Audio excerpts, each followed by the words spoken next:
ದೀಪಗಳ ಬೆಳಕಿನಲ್ಲಿ ನಿಮ್ಮ ಕನಸುಗಳು ಬೆಳಗುತ್ತಿರಲಿ. ಹೃದಯ ತುದಿಗೆಯಲ್ಲಿ ಸಂತೋಷದ ಹಾಸು ಹರಿಯುತ್ತಿರಲಿ. ಪ್ರೀತಿ ಮತ್ತು ನೆನಪುಗಳು ಯಾವತ್ತೂ ನಿಮ್ಮೊಡನೆ ಇರಲಿ. ನನ್ನ ಪ್ರೀತಿಯ ವೀಕ್ಷಕರಿಗೆ ಹೃದಯ ಸ್ಪರ್ಶಿ ದೀಪಾವಳಿಯ ಶುಭಾಶಯಗಳು.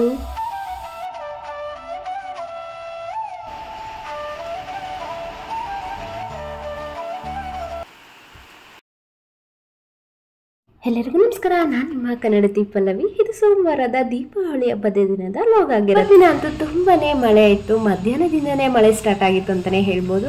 ಸೊ ಹಾಗಾಗಿ ಮಧ್ಯಾಹ್ನದ ಊಟಕ್ಕೂ ಹಾಗೆ ಇವತ್ತು ಹಬ್ಬ ಆಗಿರೋದ್ರಿಂದ ರಾತ್ರಿ ಕೂಡ ಇದೇ ಊಟನ ಮಾಡೋದ್ರಿಂದ ಮಧ್ಯಾಹ್ನ ಎಲ್ಲ ಪ್ರಿಪೇರ್ ಮಾಡಿ ಎತ್ತಿಟ್ಕೊಳ್ತಾ ಇದ್ದೀನಿ. ಹಾಗಾಗಿ ನೆನೆಸಿಟ್ಟಂತ ಕಡಲೆಕಾಳನ್ನ ಕುಕ್ಕರ್ಗೆ ಸೇರಿಸ್ಕೊಂಡು ರುಚಿಗೆ ತಕ್ಕಷ್ಟು ಉಪ್ಪು ನೀರನ್ನು ಸೇರಿಸ್ಕೊಂಡು 3 ವಿಷಲ್ ತಗೊಳ್ತಾ ಇದ್ದೀನಿ. ಒಂದು ಪ್ಯಾನ್ಗೆ ಸ್ವಲ್ಪ ಎಣ್ಣೆ, ಸಾಸಿವೆ, ಕರಿಬೇವು, ಈರುಳ್ಳಿ ಹಾಗೆ ಒಣಮೆಣಸಿನಕಾಯಿ, ಸ್ವಲ್ಪ ಅರಿಶಿನ, ರುಚಿಗೆ ತಕ್ಕಷ್ಟು ಉಪ್ಪನ್ನು ಸೇರಿಸ್ಕೊಂಡು ಹಾಗೆ ಸ್ವಲ್ಪ ಕಾಯಿ ತುರಿನ ಸಹ ಸೇರಿಸ್ಕೊಂಡು ಬೇಯಿಸಿಟ್ಟಂಥ ಕಡಲೆಕಾಳನ್ನ ಇದಕ್ಕೆ ಸೇರಿಸ್ಕೊಂಡು ಮಿಕ್ಸ್ ಮಾಡಿ ಹಾಗೆ ಕೊತ್ತಂಬರಿ ಸೊಪ್ಪನ್ನು ಸೇರಿಸ್ಕೊಂಡು 2 ನಿಮಿಷ ಬಾಡಿಸಿದ್ರೆ ಕಡಲೆಕಾಳು ಸ್ವೀಟ್ ತುಂಬಾ ಟೇಸ್ಟಿಯಾಗಿ ರೆಡಿ ಆಗುತ್ತೆ. ನಂತರ ಅದೇ ಪ್ಯಾನ್ಗೆ ಸ್ವಲ್ಪ ಎಣ್ಣೆ, ಸಾಸಿವೆ, ಕರಿಬೇವು ಹಾಗೆ ಕಡಲೆಕಾಳು, ಕಡಲೆಬೇಳೆ, ಈರುಳ್ಳಿ, ಒಣಮೆಣಸಿನಕಾಯಿ ಹಾಗೆ ಕ್ಯಾಪ್ಸಿಕಮ್, ರುಚಿಗೆ ತಕ್ಕಷ್ಟು ಉಪ್ಪನ್ನು ಸೇರಿಸ್ಕೊಂಡು ಚೆನ್ನಾಗಿ ಫ್ರೈ ಮಾಡಿ ಅದಕ್ಕೆ ಸ್ವಲ್ಪ ಅರಿಶಿನ ಸೇರಿಸ್ಕೊಂಡು ಕೂಡ ಫ್ರೈ ಮಾಡಿದ ನಂತರ ಇದಕ್ಕೆ ಮಾಡಿಟ್ಟಂಥ ರೈಸನ್ನು ಸೇರಿಸಿ ಚೆನ್ನಾಗಿ ಮಿಕ್ಸ್ ಮಾಡಿಕೊಂಡು ಅದಕ್ಕೆ ಸ್ವಲ್ಪ ಹುರುಳಿಕಾಯಿ ಜ್ಯೂಸನ್ನು ಸೇರಿಸ್ಕೊಳ್ತಾ ಇದ್ದೀನಿ. ನೀವು ಬೇಕಿದ್ರೆ ಇಲ್ಲಿ ಲೆಮನ್ ಜ್ಯೂಸ್ ಕೂಡ ಸೇರಿಸ್ಕೊಳ್ಬೋದು. ಹಾಗೆ ಸ್ವಲ್ಪ ಕಾಯಿ ತುರಿನ ಸೇರಿಸ್ಕೊಂಡು ಬಾಡಿಸ್ಕೊಂಡ್ರೆ ತುಂಬಾ ರುಚಿಯಾಗಿರುವಂಥ ಚಿತ್ರಾನ್ನ ಅಂದರೆ ಕ್ಯಾಪ್ಸಿಕಮ್ ಚಿತ್ರಾನ್ನ ರೆಡಿ ಆಗುತ್ತೆ. ನಂತರ ನಾನಿಲ್ಲಿ ಕಡಲೆಕಾಳು, ಹೀರೆಕಾಯಿನ ಬಳಸ್ಕೊಂಡು ಒಂದು ಸಾಂಬಾರು ಕೂಡ ಮಾಡ್ಕೊಂಡಿದ್ದೆ. ಸಿಂಪಲಾಗಿ ಇರೋವಂಥ ಮಾಮೂಲಿ ಮಸಾಲ ಸಾಂಬಾರನ್ನ ಮಾಡಿಕೊಂಡು ಅದಕ್ಕೆ ಸಾಸಿವೆ, ಕರಿಬೇವು ಹಾಗೆ ಮೆಣಸಿನಕಾಯಿನ ಸೇರಿಸ್ಕೊಂಡು ಒಗ್ಗರಣೆ ಕೂಡ ಮಾಡಿ ಇಟ್ಕೊಳ್ತಾ ಇದ್ದೀನಿ. ನಂತರ ಒಂದು ಪ್ಯಾನ್ಗೆ ಸ್ವಲ್ಪ ನೆನೆಸಿಟ್ಟಂಥ ಸಬ್ಬಕ್ಕಿ 4 ರಿಂದ 5 ಗಂಟೆಯಷ್ಟು ಸಬ್ಬಕ್ಕಿನ ನೆನೆಸಿಟ್ಟಿದೆ. ಸಬ್ಬಕ್ಕಿಗೆ 1/4 ಲೀಟ್ರಷ್ಟು ಹಾಲನ್ನು ಕಾಯಿಸಿ ಆರಿಸಿರೋಂಥ ಹಾಲನ್ನು ಸೇರಿಸ್ಕೊಂಡು ಹಾಗೆ ರುಚಿಗೆ ತಕ್ಕಷ್ಟು ಸಕ್ಕರೆ ಕೂಡ ಸೇರಿಸ್ಕೊಂಡು ಅದಕ್ಕೆ ಕೇಸರಿ ದಳ ಹಾಗೆ ಏಲಕ್ಕಿನ ಸೇರಿಸ್ಕೊಂಡು ಒಂದು 3 ರಿಂದ 4 ನಿಮಿಷ ಬಾಯ್ಲ್ ಮಾಡಿದ್ರೆ ಸಬ್ಬಕ್ಕಿ ಕೂಡ ಬೆಂದಾಗುತ್ತೆ. ಅದ್ರ ಜೊತೆ ಟೇಸ್ಟಿಯಾಗಿರೋಂಥ ಸಬ್ಬಕ್ಕಿ ಪಾಯಸ ಕೂಡ ತುಂಬಾ ರುಚಿಯಾಗಿ ರೆಡಿ ಆಗುತ್ತೆ. ಹಾಲಿನ ಸಬ್ಬಕ್ಕಿ ಪಾಯಸ ಅಂತಲೇ ಹೇಳ್ಬೋದು.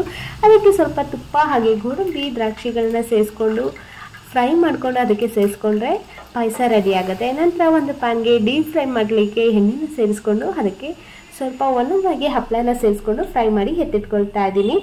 ಅದೇ ಎಣ್ಣೆಯಲ್ಲಿ ಹೀರೆಕಾಯಿ ಬಜ್ಜಿಗೆ ಎಲ್ಲ ರೆಡಿ ಮಾಡಿ ಎತ್ತಿಟ್ಕೊಂಡಿದ್ದೆ ಒಂದು 1/2 ಅವರ್ ಮುಂಚೆನೇ.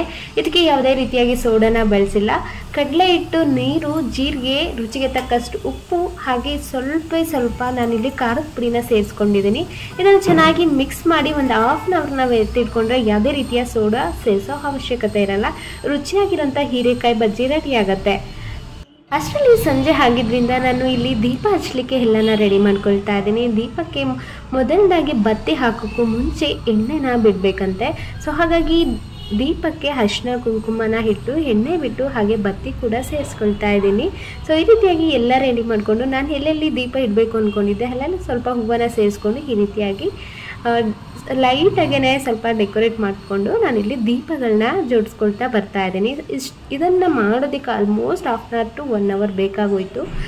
ಎಷ್ಟೇ ಸಿಂಪಲಾಗಿ ಮಾಡಿಕೊಂಡ್ರು ಅಷ್ಟು ಟೈಮ್ ಹಿಡಿತು ಅಂತಲೇ ಹೇಳ್ಬೋದು. ಹಾಗೆ ನನಗೆ ಇದು ದೀಪಾವಳಿ ಅಮಾವಾಸ್ಯೆ ಪೂಜೆ ಆಗಿರೋದ್ರಿಂದ ಇವತ್ತು ಅಮಾವಾಸ್ಯೆ ಸ್ಟಾರ್ಟ್ ಆಗಿರೋದ್ರಿಂದ ಈ ಕುಬೇರ ಲಕ್ಷ್ಮೀ ಪೂಜೆ ಈ ರೀತಿಯಾಗೆಲ್ಲ ಪೂಜೆ ಮಾಡ್ಕೊಳ್ಳೋದೇನಿದೆ ಅದು ಇವತ್ತೇ ಮಾಡ್ಕೊಳ್ಳೋ ಆ ಥರ ಇತ್ತು. ಹಾಗಾಗಿ ನಾನು ಸೋಮವಾರನೇ ಪೂಜೆನ ಮಾಡ್ಕೊಳ್ತಾ ಇದ್ದೀನಿ.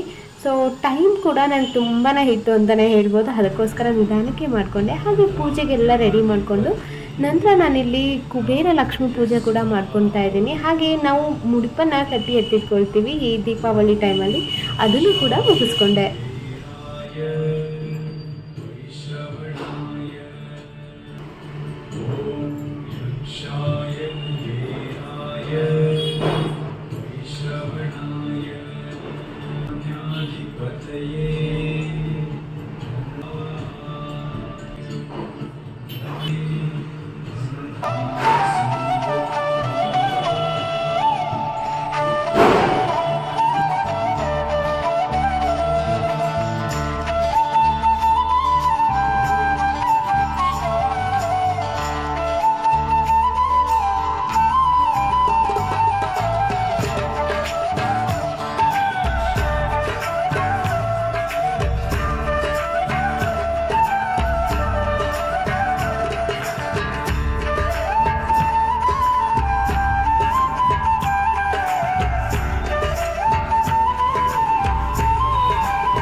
ಪೂಜೆ ಎಲ್ಲ ಮುಗಿದ ನಂತರ ಈ ರೀತಿಯಾಗಿ ಸುಸುರ್ವತ್ತಿನ ಹಚ್ಚಿ ನಾವು ಕೂಡ ದೀಪಾವಳಿನ ಈ ರೀತಿ ಪಟಾಕಿ ದೀಪಗಳನ್ನ ಹಚ್ಚಿ ಕೂಡ ಸೆಲೆಬ್ರೇಟ್ ಮಾಡಿದ್ವಿ. ನಾವು ಯಾವುದೇ ರೀತಿಯಾಗಿ ಡಮ್ ಡಮ್ ಅನ್ನೋ ಪಟಾಕಿನ ಹೊಡೆದಿಲ್ಲ. ಈ ರೀತಿಯಾಗಿ ಸುಸುರ್ಬತ್ತಿ ಮಾತ್ರ ಅಷ್ಟೇ, ಪ್ರತಿ ವರ್ಷವೂ ಅಷ್ಟೇ ಈ ರೀತಿಯಾಗಿ ಒಂದು 2 ಸುಸುರ್ಬತ್ತಿನ ಹಚ್ಚಿ ದೀಪಾವಳಿನ ಈ ರೀತಿಯಾಗಿ ಸೆಲೆಬ್ರೇಟ್ ಮಾಡ್ಕೊಂಡ್ವಿ. ಇದು ಏನಕ್ಕಪ್ಪ ಅಂತಾರೆ, ನಮ್ಮ ಮನೇಲೂ ಪೆಟ್ಟಿದೆ, ಅದಕ್ಕೆ ಎಷ್ಟು ಕಷ್ಟ ಆಗುತ್ತೆ ದೀಪಾವಳಿ ಟೈಮಲ್ಲಿ ಅಂತ ನೋಡಿದ್ದೀವಿ.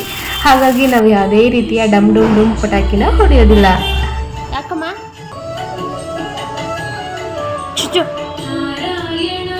ಹಾಗೆ ಇವತ್ತಿನ ಊಟಕ್ಕೆ ಹಪ್ಪಳ, ಹಾಗೆ ಹೀರೆಕಾಯಿಂದ ಮಾಡಿರೋಂಥ ಬಜ್ಜಿ, ನಂತರ ಕಡಲೆಕಾಳು ಹುಸ್ಲಿ, ಹಾಗೆ ಕ್ಯಾಪ್ಸಿಕಮ್ ಚಿತ್ರಾನ್ನ, ನಂತರ ವೈಟ್ ರೈಸ್ ಜೊತೆ ಸಾಂಬಾರ್ ಅಂದರೆ ಮಸಾಲ ಕಡಲೆಕಾಳು ಹುಳಿನ ಮಾಡ್ಕೊಂಡಿದ್ದೆ. ಹಾಗೆ ಸಬ್ಬಕ್ಕಿ ಹಾಲು ಪಾಯಸ ಕೂಡ ಮಾಡ್ಕೊಂಡಿದ್ದೆ. ಇಷ್ಟು ರುಚಿಯಾಗಿತ್ತು ಅಂದರೆ ತುಂಬಾ ರುಚಿಯಾಗಿತ್ತು.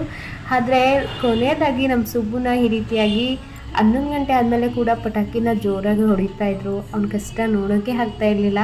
ಸೊ ಆದಷ್ಟು ಸೌಂಡ್ ಕಡಿಮೆ ಇರೋವಂಥ ಪಟಾಕಿನ ಹೊಡಿ. ಇಷ್ಟ ಆಗಿತ್ತು ಇವತ್ತಿನ ವ್ಲಾಗ್.